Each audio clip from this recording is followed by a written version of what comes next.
The future Prime Minister, by the early 1920s, yearned in typical English fashion for, quote, a house in the country, unquote. He found one in Kent, Chartwell, to Clementine's considerable displeasure. But Winston had set his mind on it. The Weald of Kent, which meant so much to him, is for the English aristocracy what Sherwood Forest is to the rest of us. The forest primeval, idealized. Weald is a form of the German Wald, which means forest. The primeval forest supposedly surviving into the present day, which of course it does not. There is virtually no ancient forest at all in Britain today. Yet the fact that the mystique of the Weald is based on myth is what, of course, gives it its potency. And moreover, the reality has its own power and vitality, which I think this picture demonstrates perfectly.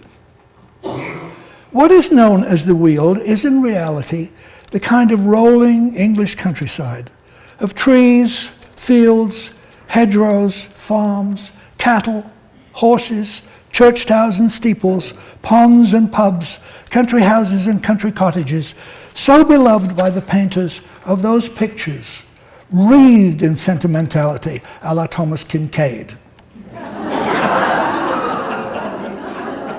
You all know who Thomas Kincaid is. Good. Such things found in souvenir shops all over the British Isles, on calendars and candy boxes and cookie tin lids. Chartwell's view over that real Weald was what captivated him.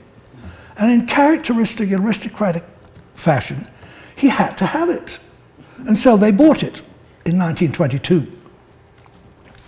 Here is the layout.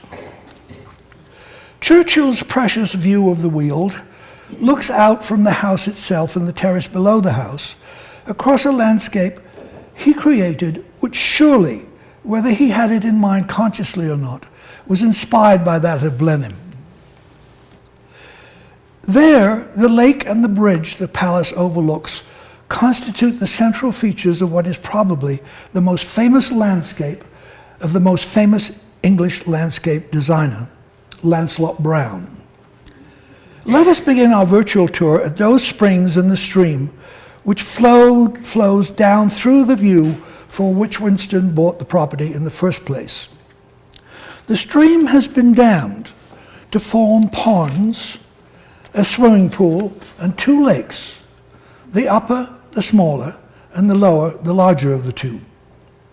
Here, Churchill was most typically himself. The carp pool was a favorite place to sit, which he is famous for having done a lot of, sitting and thinking. That's his chair, still there. But he was also extraordinarily active physically.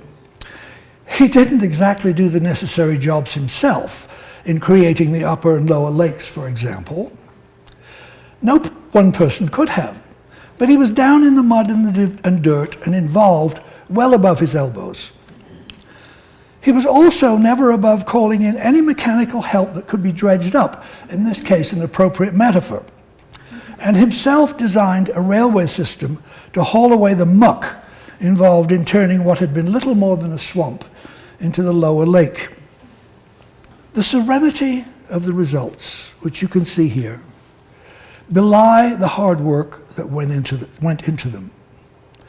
If you look carefully at this view, you can see Winnie and Clemmy still sitting there, looking out over the tranquil water.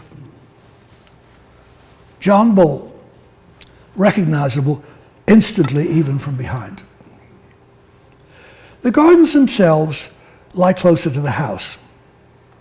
Much of the area of the water gardens is cool and shady. Next to the water gardens lies the rose garden,